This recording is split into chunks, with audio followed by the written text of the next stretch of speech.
Hello, and welcome to the HHH podcast, the podcast where we talk about those horrible humans in history. I am your host, Angela Pearson, and I'm so glad to have you guys here today. If this is your first episode, make sure you're liking, subscribing, and sharing this with anybody that you know who likes these creepy, sketchy tales. If this isn't your first time, welcome back. I'm so glad you're here to listen. And today, we are going to be talking about an infamous serial killer from the good old US of A, who actually would lure men to their deaths and then steal their money in the process. This woman had some pretty epic nicknames. She was known as Lady Bluebeard, the Black Widow, and Hell's Bells. And she was able to pull off some of the best and biggest, well, not best because they were pretty horrible and evil, but some of the biggest cons of the time. And it is time to jump in and listen to the creepy tale of Miss Belle Gunness. Guys, I had never heard of her before. I don't know if you've heard of her before, but her story was mind-blowing to me. And can I just say, I think she deserves the credit of being the first catfisher in the world. Catfishing came from Belle Gunness, and just wait till you hear her story. It is gonna creep you out and give you the chills. So hold on as we dive in to the life of Belle Gunness.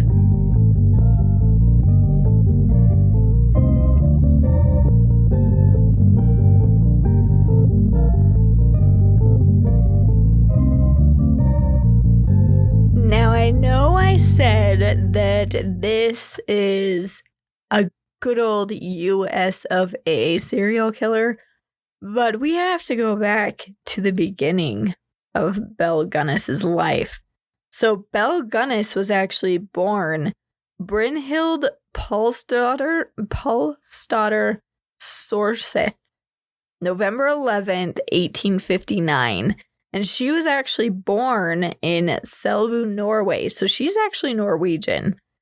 So she originally came from Norway. She was born to Paul and Berit Sorseth. And her father was actually a stonemason who was very strict on his children and really expected them to work hard on the family farm. So Belle grew up with a very strong work ethic, and she was very determined to, be successful in life. She saw a lot of the fancy things when she was younger. Her family was not well off, but she saw people that were well off, and she wanted that lifestyle. Keep that in mind. She had 8 siblings, so their family, like I said, was not very well off. She even, when she was 14, she was so determined that she wanted to change her life that at the age of 14, she actually began to work for her neighbor's farm by milking and herding cattle. And she was actually able to save up enough money to doing all of these chores to book a ticket to New York City. So she took the steps needed to immigrate to the United States because that's where the opportunities were at the time. So there are rumors, and I heard this on a couple of places that I was doing my research, that Belle actually got pregnant at the age of 16 and was attacked at a dance and kicked in the stomach, which caused her to have a miscarriage. And her attacker got away with just, a slap on the wrist, basically, because he belonged to a wealthy family. But based off of the stories, karma came back to this man because he was soon diagnosed with stomach cancer. But Apparently, if this story was true, if it is true, I didn't have a way to really corroborate it and find if it was or not, so take this with a grain of salt. But if this was true, the whole situation deeply, deeply affected Belle, and her friends and family said that her personality changed because of these events. And like I said, at least that's what the stories say, and we have no way to verify it. But it's interesting. It would explain kind of the behaviors later in life and bitterness that she had towards men. But you be the judge if this is something you think might have actually happened. And like I said, maybe this is why she would eventually turn to murdering men, but it could be that she was just super greedy. But after I tell the whole story, you can decide for yourself. So in 1881, at the age of 22, she was able to officially move to the United States and ended up in Chicago, living with her sister Nellie and her brother-in-law John Larson, who had actually moved to the United States a few years before Belle was able to do so. So they were kind of set up. So she was going to live with them. And when she moved to the United States, that's when she actually changed her name to Belle, away from Brynhild.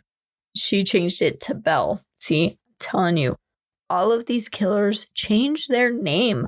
These horrible humans love changing their name. It's such a weird phenomenon to me.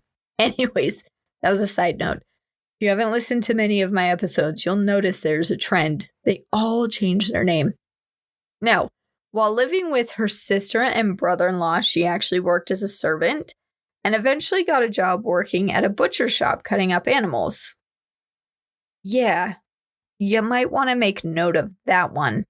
So keep that little nugget in mind. I think it'll be pretty obvious why that's important. Now, she was pretty strong. Like, she was a pretty tough woman. She was about 5'7" and weighed around 210 to 250 pounds, or 95 to 113 kilograms for those of you who aren't in the United States. So she was a pretty strong lady and never shied away from any of the hard manual labor. And I point out her size because, again, it will come back and it will be important.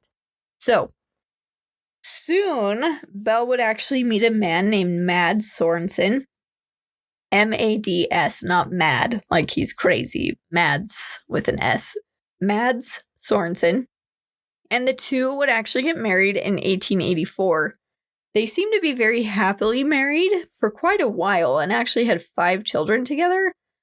But there's some conflicting stories about, most people actually believed that these were foster children, that Belle actually could not have children. And so they actually fostered or adopted all of these children, so all 5 children. And so I'm sure Belle not being able to have children affected her mentally. And so, anyways, if I talk about her children, they're all adopted. So just so you know, 2 of their 5 children actually did not live past infancy. Both of the children died separate occasions, not at the same time. Both of the children died of acute colitis, which is actually inflammation of the colon, which sounds horrible. But colitis also has very similar symptoms as those as someone who had been poisoned. So at the time, it just looked like these children, these infants, who again died at very separate times, died of colitis. But with the context I'm going to give you in this story, it's going to seem more and more suspect that they were poisoned. So, all that we know about her, it's very hard to believe that any of Belle's children died of natural causes. So, these 2, as you could probably guess, are not going to be the last children to die in the care of Belle. Belle was really good at actually making herself look like she was really kind and doting and loving mother and wife, and no one suspected anything of her at this point in time because she just seemed like such a good mother and was so kind and caring. And that's one thing women can get away with. They can make it look like they are the sweetest sweetheart and be evil on the inside. So, one thing that people did start noticing, though, was that the family seemed to have a never-ending plague of just terrible, terrible bad luck.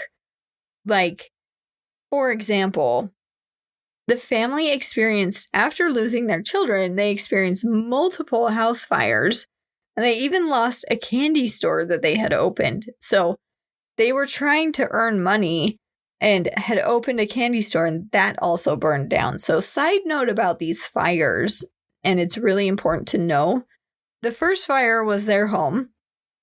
Then they used the insurance money to buy the store, so to open their confection store, which was not doing well. They were trying to sell these candies and no one wanted to buy them. So shockingly, another fire erupted and they lost their candy store, but the payout from the candy store insurance losses was able to help them buy a new home, which the next one would be a big farm. So each time the insurance actually paid out, even though they kind of suspected that they might be getting scammed because this family had so many fires, they just paid it out though. But we don't know for sure if Belle was pulling these scams alone or if her husband, Mads, actually was involved with them. And we will probably never know because, anyways, spoilers. Don't want to spoil it for you yet. So I feel like on these insurance scams, though, he would have had to have been in the loop. Or he would have just assumed his wife was super duper klutzy to always be setting the house on fire, right? So in 1900, Mads had a $2,000 life insurance policy out on him. So to explain, because I know right now $2,000 sounds like nothing. It would get you nothing. So back in those days, $2,000 was about $74,890 in today's money. So pretty hefty. So he had that life insurance out on himself.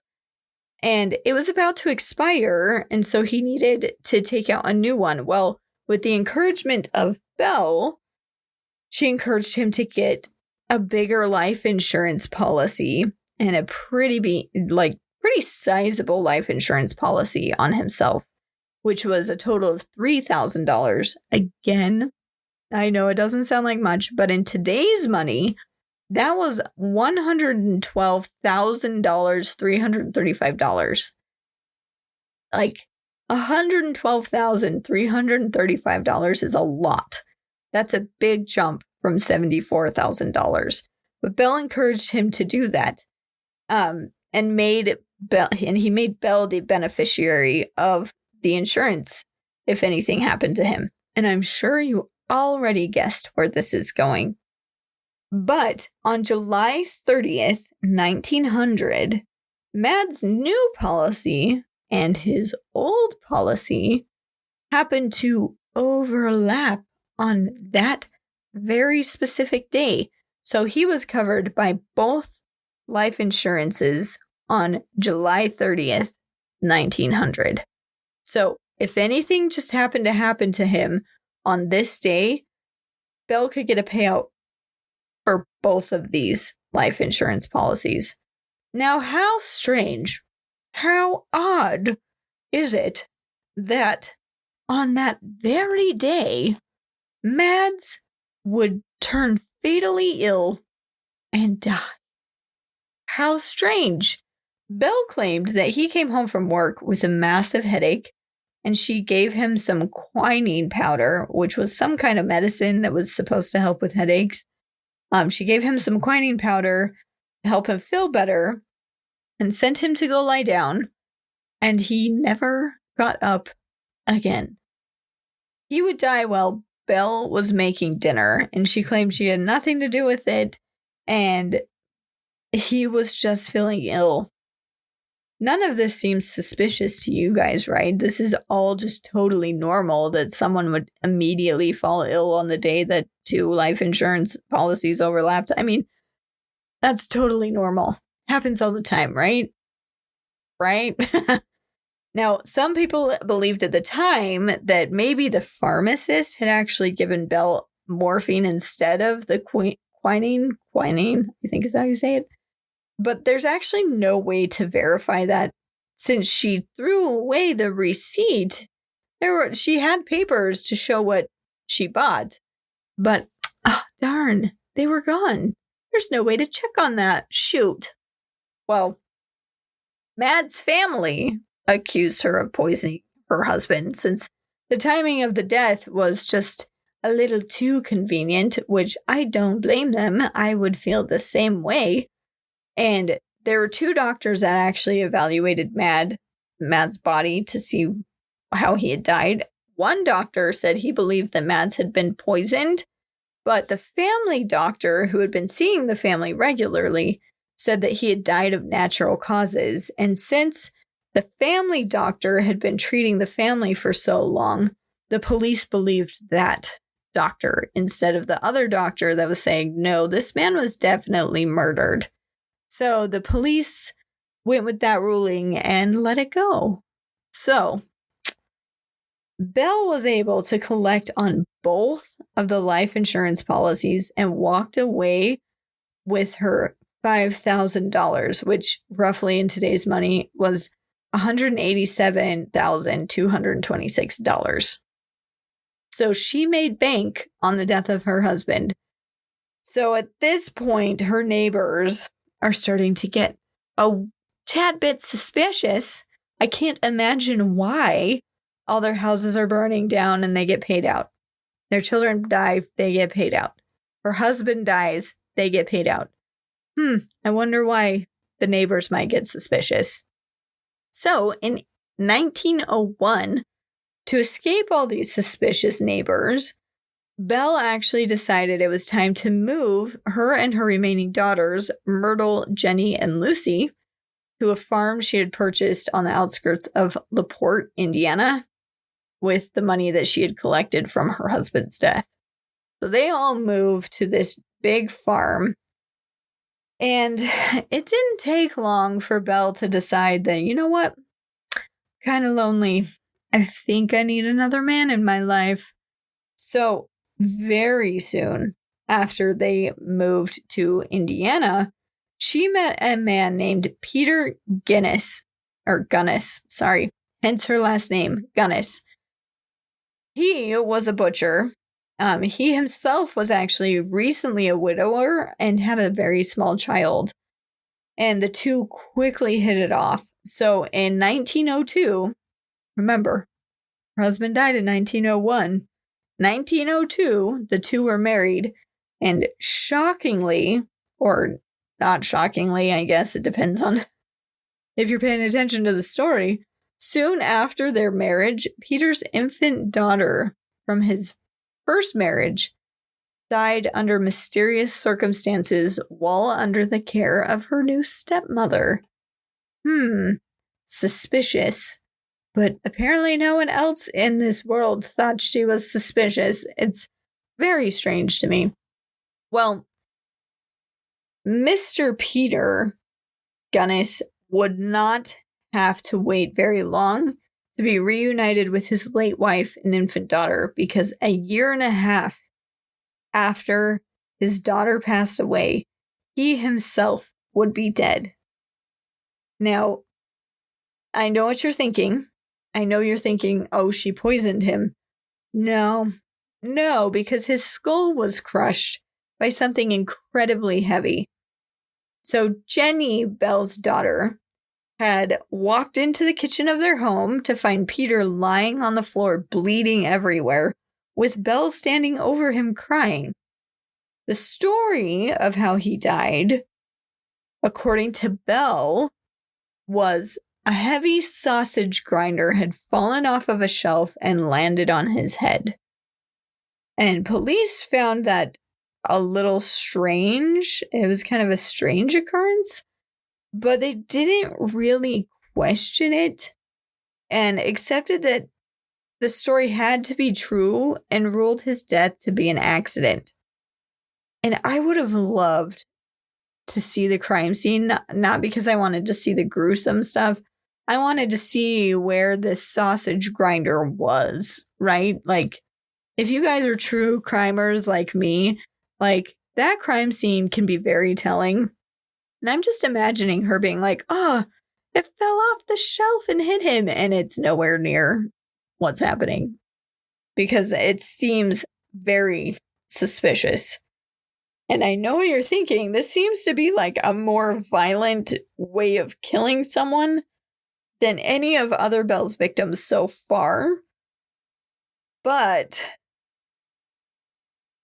a lot of people believe that this is when she kind of switched up her methods, which I personally think is the case. Or this could have genuinely been an actual accident. Yeah, right. Both me, you, and everyone else on the planet knows that that is not the case. Oh, I also forgot to mention that his death came with, you probably guessed it, a big insurance payout. They had taken out a large sum of money for life insurance on Peter as well. So, yeah, I mean, totally an accident. I'm sure that sausage grinder fell off the shelf and hit him in the head, right? So, well, it seems that the insurance companies just believe that this was one of the most unlucky women in the world. Not everyone thought she was innocent. Thank heaven. Her most recent late husband, so Peter, and she actually, let me rewind. So her most recent late husband, Peter, had an older daughter named Swanhildel. So he had the young baby daughter, and then he had an older daughter named Swanhildel. Now, Peter's brother did not trust Belle. He was convinced that it had been Belle, and it had been Belle with his other niece. So his brother came and fought to get Swanhilda to leave Belle's, not ownership, but custody, and come live with him. So he actually came and picked Swanhilda up and took her back to Wisconsin with him. This decision ultimately would save her life because she would be the only child who was placed in Belle's care to survive. Oops.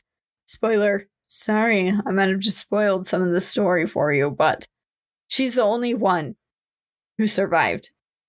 Now, the next person in Belle's life to bite the dust, as far as we can tell, was actually Jenny Olson, Belle's foster daughter. Jenny had started telling some of the other children around the school that her mama had killed her papa. And in 1906, Jenny just kind of disappeared. No one heard from her. She stopped going to school.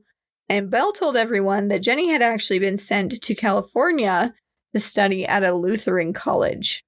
And everyone just kind of went with it. And I feel like back then you didn't really question that kind of stuff because it was really hard to communicate with people once they left the state. So it was just kind of like, oh, okay, yeah, sure, that sounds plausible. Well, backing up to 1905, Belle decided that she had been a widow for long enough, and she needed another man to step in and take care of her again.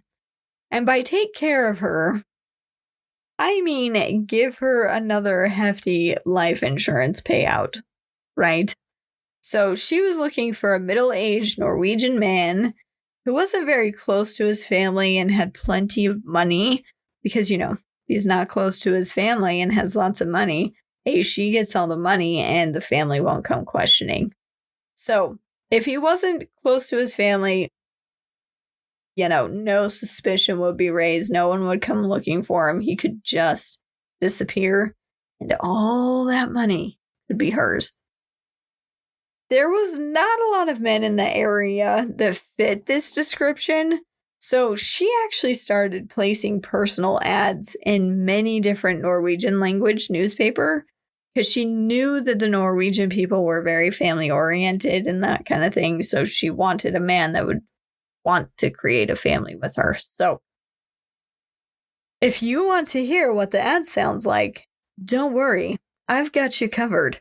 So the ad that she placed said, quote, personal, comely widow who owns a large farm in one of the finest districts in LaPorte County, Indiana, desires to make the acquaintance of a gentleman equally provided, with view of joining fortunes.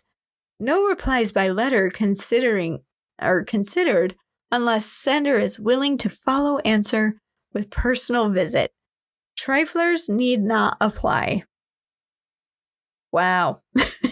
You know what I think of when I read that? I think of that fish dude from Star Wars, the one that screams, "It's a trap!" That's what I'm thinking as I'm reading that, like, it's a trap, run away! But if you don't know her past, if you don't know her story, this ad sounds pretty innocent. There was plenty of women who were widowers, who needed help around farms or whatever, needed someone to provide for them, and they would put ads out. This is why I call her the original catfish. She sent this out sounding like she was this innocent, like, oh, please save me, I need a hero kind of thing, when she was just a black widow waiting for them to come to her. And the fact that men actually responded to this message is so nuts to me. And when I post pictures on my Instagram page, you'll also see why it was crazy that so many men actually fell into this trap. Oh boy. Anyways, fact that she had men respond, we actually don't know how many men responded to her ad, but we do know it worked. So we know that over the next 3 years, Belle had at least 10 victims. I mean, men respond to her ad in the paper. And some people believe that she even had up to 40 victims. Men respond to her ad.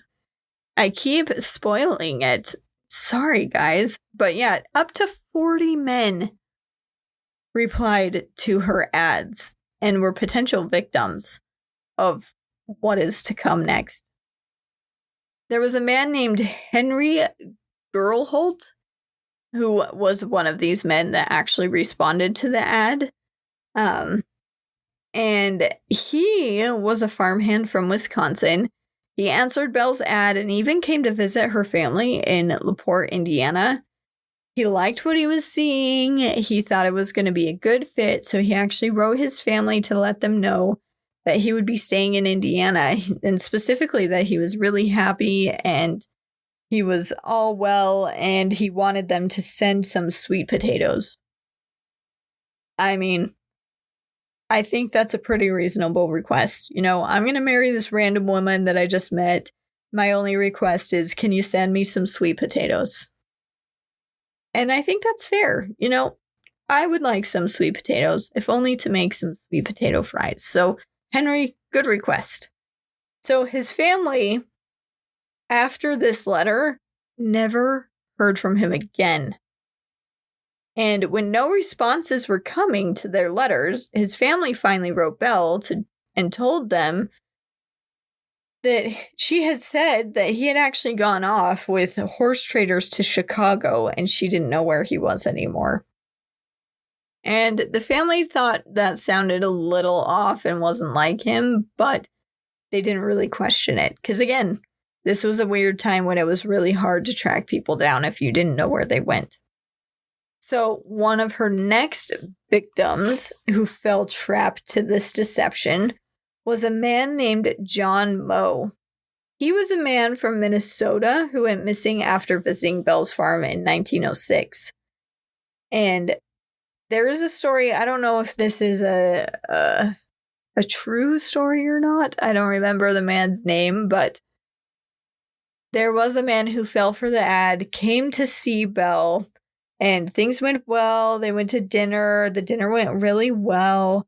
And he was actually going to stay at Belle's house before he decided if he was going to actually live there and stay there.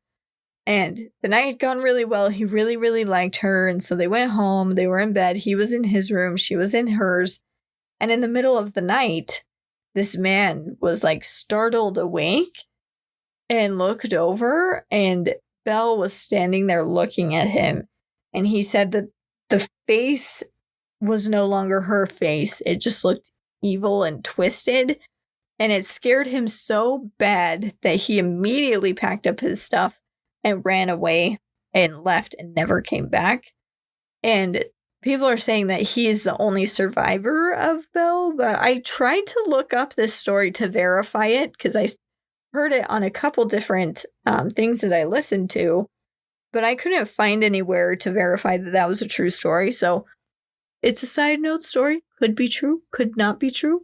We don't really know. So something that I failed to mention when I talked about these men and the ads that's really important to know is that when they came to visit Belle's farm, not only was she just having them come to be like, is this a good fit? No, she required them to bring all their money with them in cash to prove their wealth. Some of these men wouldn't bring the money with them because, stranger danger. Like, why would you just show up with a ton of money? So they wouldn't come with money. And she would turn on her charm and wit and flirtiness and convince them that she was safe and it was good and that everything would be fine. And so these men would often, be overly charmed by her. And so when this happened, they would go to the bank and Belle would go with them to make sure the money got wired to them, and they would withdraw all the money so they had the cash. And this usually took a lot of sweet talking and flirting on Belle's part to get them to withdraw all their money. But basically, once the money was out of the bank and in Belle's hand, the men were as good as dead. Yeah, basically, that's the best way to put it. Most of these men would bring a minimum of $1,000 with them. Now, remember, it's not our $1,000. In today's money, that's $37,445, or $37,445 in today's money. So it wasn't a small sum. And some of them even would bring double or triple that amount of money to Belle's farm to show their commitment to her and her farm and their willingness to be her husband and help raise her children. But little did they know, they would never leave the farm again. Now, poison was her most favorite way of killing each of these men, but she also had a violent side, and many of them would end up having severe injuries and blows to the head. So that is an MO of hers. So it's not out of the realm of possibilities that Peter was killed by her for sure. So she often poisoned, and then she would hit them in the head. And remember, she used to be a butcher.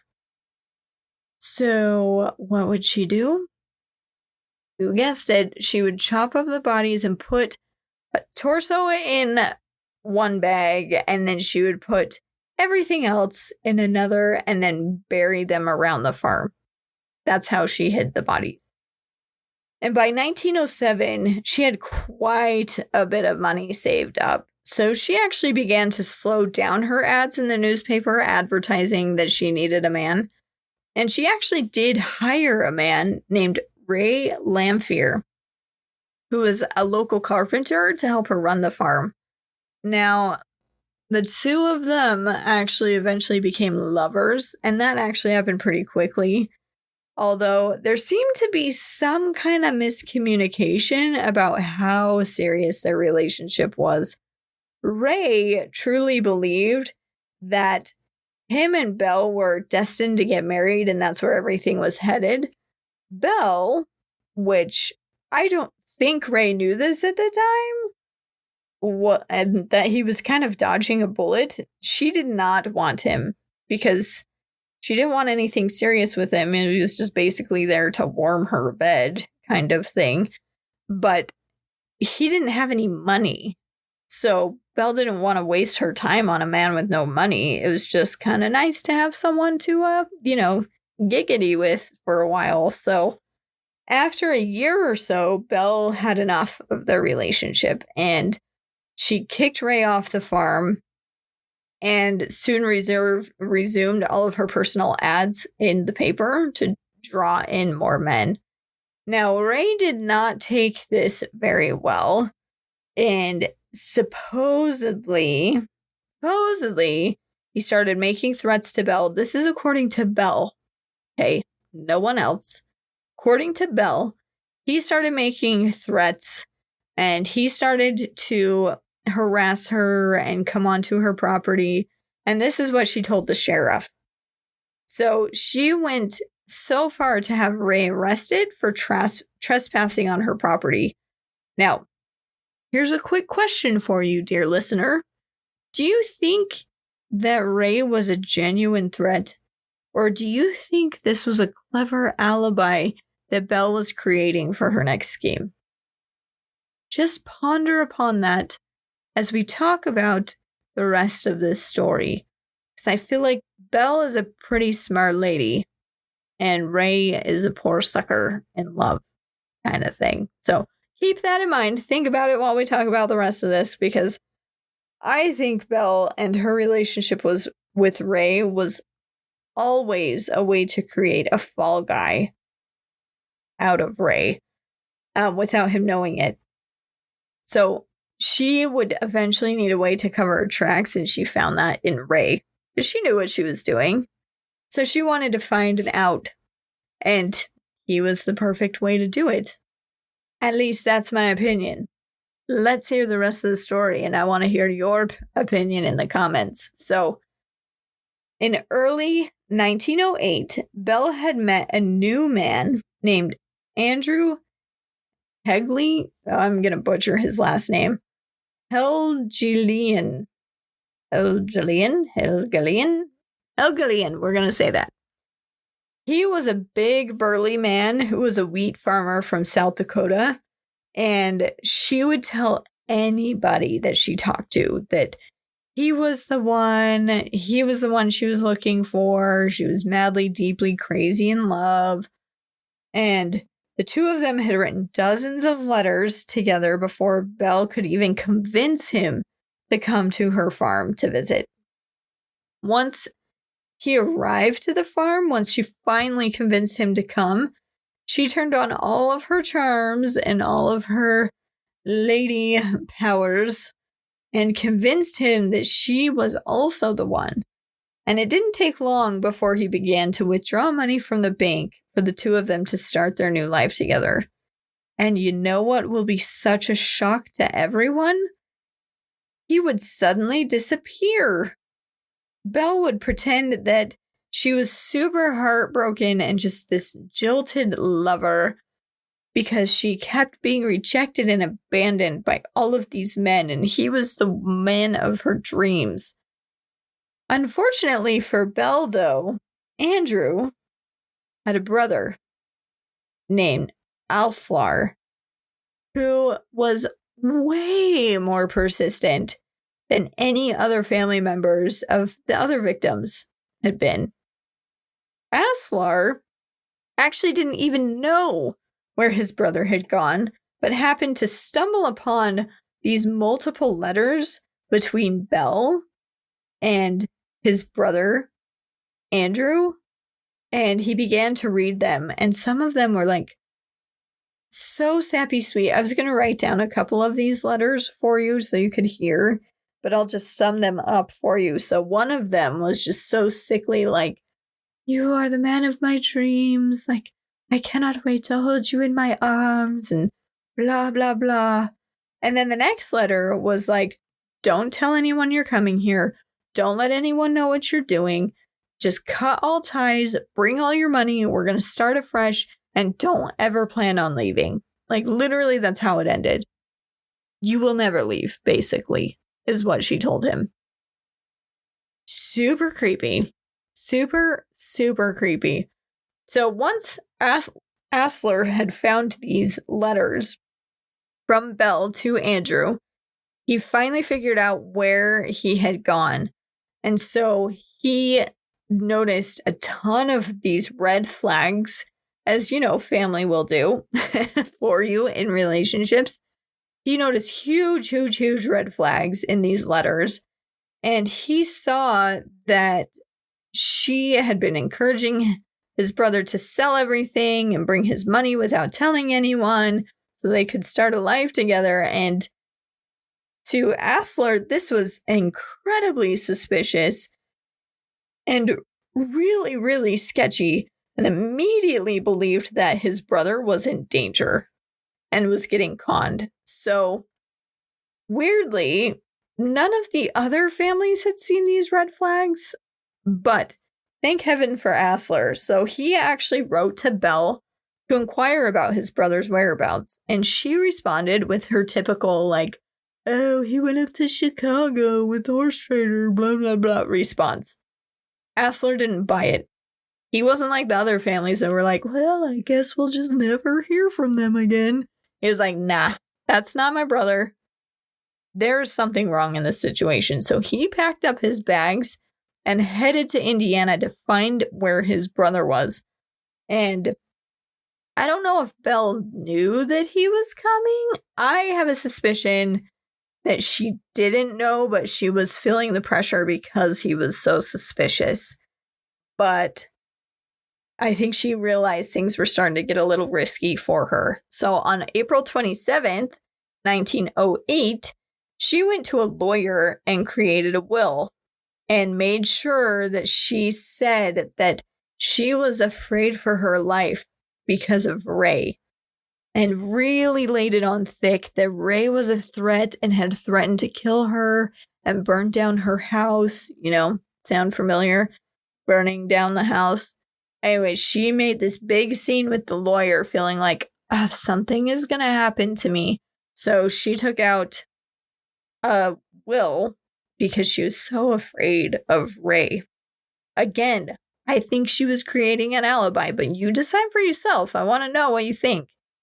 So, very uncoincidentally, on April 28th, aka the day after she talked to a lawyer, in 1908, her house and barn would catch fire and burn down.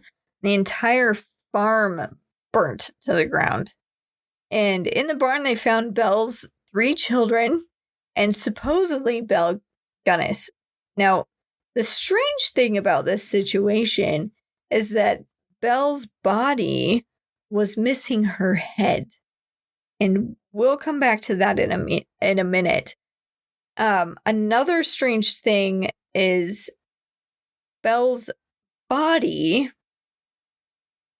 didn't seem like it belonged to Belle. How do I explain this? So the body that they found that they believed to be Belle was smaller than Belle. Like, Belle was supposed to be like a 200-pound plus woman, and the body that they found was a pretty slender woman. And I heard a theory that they think that the body that they found could have been a servant girl that Belle had just hired like the week before. But again, that's just a theory. The police believed it was Belle Gunness's body. So they immediately arrested Ray the following day. But doubts over his guilt of committing any of these crimes came up almost as fast as his arrest. Because, like I said, the body didn't seem to belong to Belle, and those rumors spread fairly quickly. And another issue was that the police were searching for the missing head of the dead woman. So they were trying to find Belle's head to prove it was her.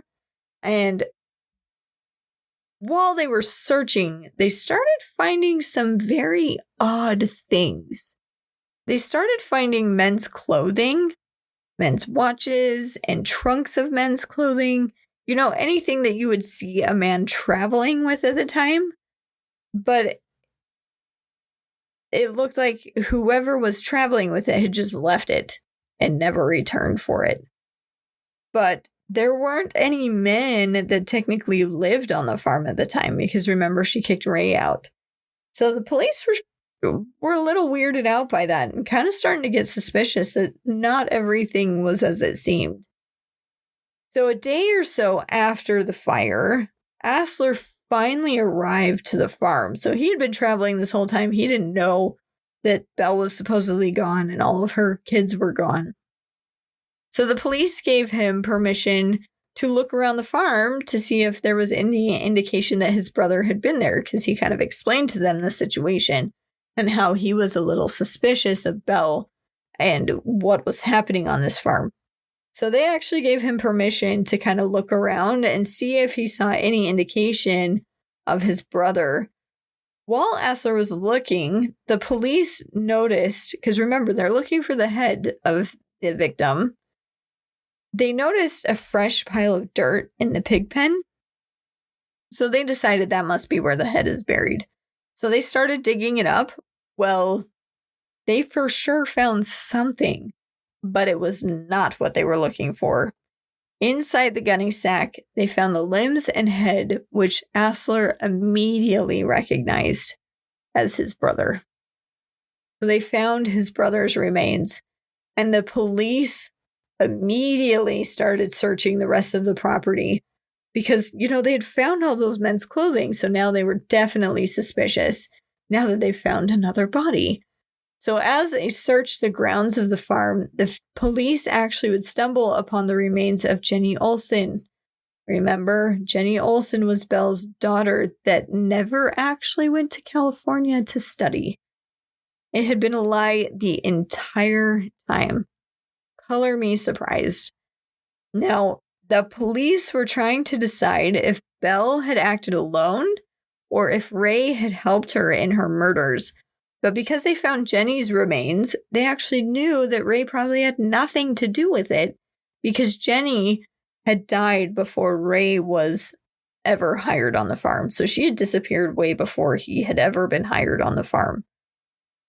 So the police and the town would soon realize that Belle had not been the sweet, innocent widower who lived in their town, but she had been a monster living among them this entire time.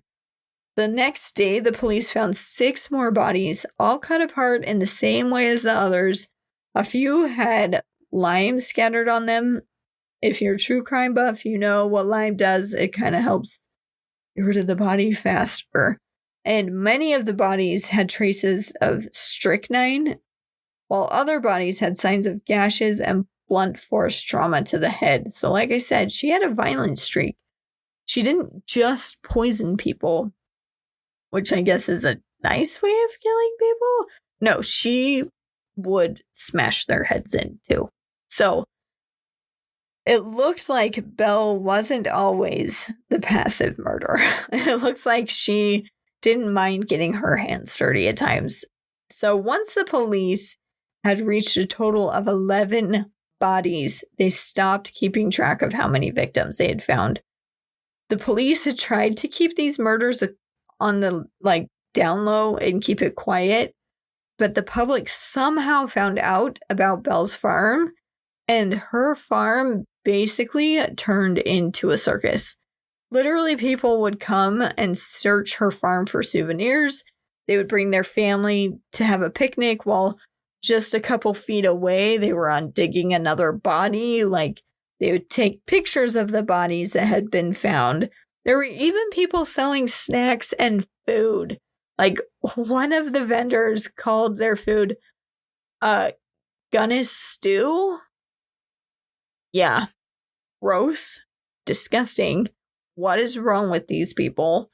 There were thousands of people who walked through and disturbed an active crime scene. They had no control over the crowds. And the media called her farm a death garden or a horror farm, which I agree with. People started giving Belle nicknames too. Like I kind of mentioned at the very beginning, my favorite is the Indiana Ogress. But like I mentioned, there was other ones like Mistress of the Castle of Death. She owned a farm, so I don't know how she got that one. But the female Bluebeard, again, don't know where she got that one either. But people were starting to give her these nicknames. And her poor victims were all men just hoping to find a loving wife that they could build their lives together, and her children, innocent bystanders. Like, if they would have been adopted by someone else, they would have lived good, happy lives. But they got adopted by a black widow who killed any man she knew she could profit off of. And so they became victims as well. They also found a body of a woman and the body of a young boy, but neither was ever identified. So we don't know the story of those two. My guess is some man came with his wife and kid and was like, hey, can we just come and live with you and help you? And that's my guess. I don't really know. We don't know the story because they were never identified. As the police looked back on all the unlucky deaths in Belle's life, they looked super different now. And it was very obvious that Belle had been a lifelong serial killer and had benefited off of all of the deaths in her life. The police wanted to connect Ray to the death of Belle, but they weren't ever able to find the head, so they don't know for sure if that was actually Belle. They did find some gold teeth that a local dentist said were Belle's, like they were from Belle's dentures. But like, how hard would it be for her to just take her dentures out and lay them down next to the body and let them burn a little bit in the fire to make it look like it's hers? Not that hard, right? So anyways, there wasn't any proof, but the coroner declared that Belle Gunness was dead based off of those dentures that they found. This gave the police the chance to charge Ray with the death of Belle, but when it came to trial, neither side had any way to prove their side of the events, either that he was innocent or guilty. So Ray was eventually charged with the arson, so burning down the house, but not the murders. Because of that, he did not get the death sentence, but a year after the trial, he actually did die in prison of tuberculosis. So we have come to the final and what I think is most important question of this story. What really happened to Belle? Did she actually die? Or did she fake her death and try to blame Ray Lamphia for it? What do you think? I think she faked her death. She was a smart woman. She had no reason to create a will, because she knew what she was doing. She was trying to create an alibi by going to the lawyer, by going to the sheriff and complaining about Ray this whole time. I think she walked away. I think the body was her servant. But there's no way to prove it. The only way that we think it's the servant is she was much slimmer than Belle. Some people even claimed that months later they would see her walking around after she supposedly died. Like they would catch glimpses of her. There was even a story later from California of a woman who resembled Belle Gunness, and some people even went and saw her body and stuff and were like, yeah, that's her, who supposedly killed her husband in a very similar way as Belle. Sorry, I had a hiccup. So a lot of people thought that this had to be Belle because she used the same modus operandi as Belle would when she killed her husband. But the woman died before anyone could actually interrogate her or get conclusive proof that it was Belle. So we don't know.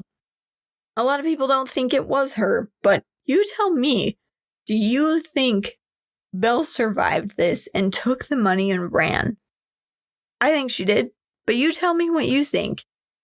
So, because Belle had no problem killing people for a hefty payout and was a literal human equivalent of a black widow, She is our horrible human in history for the week.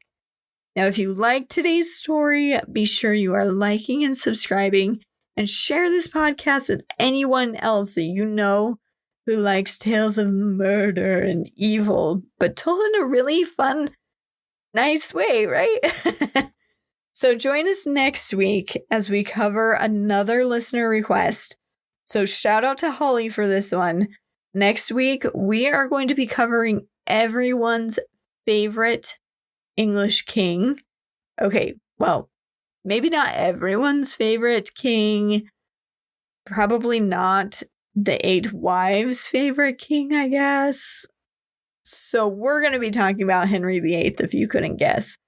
Henry VIII and why he was such a horrible human in history. So be sure you tune in next week. It's going to be an epic story about a horrible, self-centered king who thought he was hot stuff, but actually had a really infected gross leg. It's going to be great. So tune in next week. We'll see you guys on another episode of HHH, Horrible Humans in History.